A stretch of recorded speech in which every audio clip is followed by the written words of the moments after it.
திருக்குறள் வான் சிறப்பு. குறள் 11. வான் நின்று உலகம் வழங்கி வருதலால் தான் அமிழ்தாம் ஏனுணர்ந்தார் பற்று.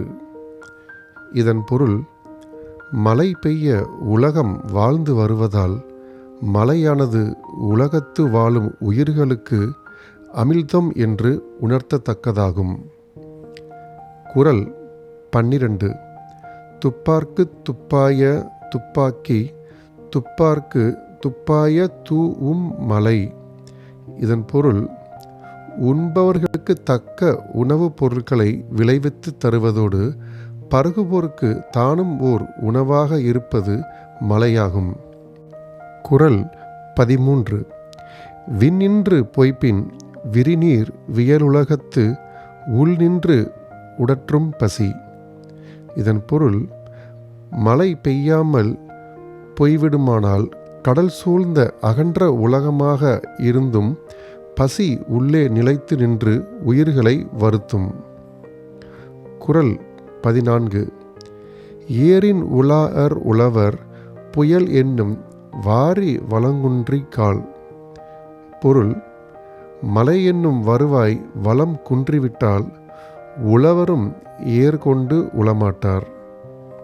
குறள் 15. கெடுப்பதூவும் கெட்டார்க்கு சார்வாய் மற்றாங்கே எடுப்பதூவும் எல்லாம் மழை. பொருள், பெய்யாமல் வாழ்வை கெடுக்க வல்லதும் மழை, மழையில்லாமல் வளம் கெட்டு நொந்தவருக்கும் துணையாய் அவ்வாறே காக்கும் வல்லதும் மழையாகும். குறள் 16. விசும்பின் துளி வீழின் அல்லாமறாங்கே பசும்புல் தலைக்காண்பு அரிது. பொருள், வானத்திலிருந்து மழைத்துளி வீழ்ந்தால் அல்லாமல் உலகத்தில் ஓரறிவுயிர்மாகிய பசும்புல்லின் தலையும் காண முடியாது. குறள் 17. நெடுங்கடலும் தண்ணீர்மை குன்றும் தடித்தெழில் தான் நல்க தாகி விடின்.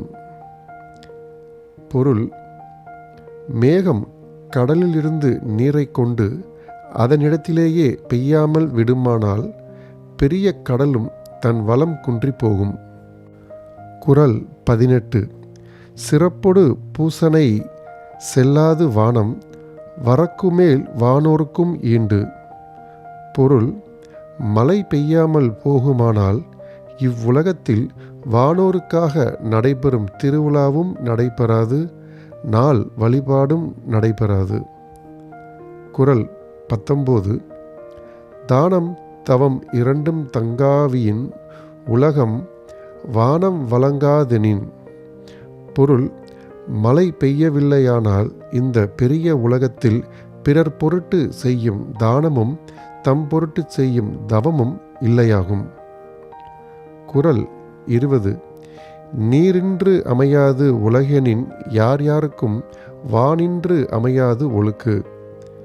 பொருள், எப்படிப்பட்டவர்களுக்கும் நீர் இல்லாமல் உலக வாழ்க்கை நடைபெறாது என்றால் மழை இல்லையானால் ஒழுக்கமும் நிலைபெறாமல் போகும்.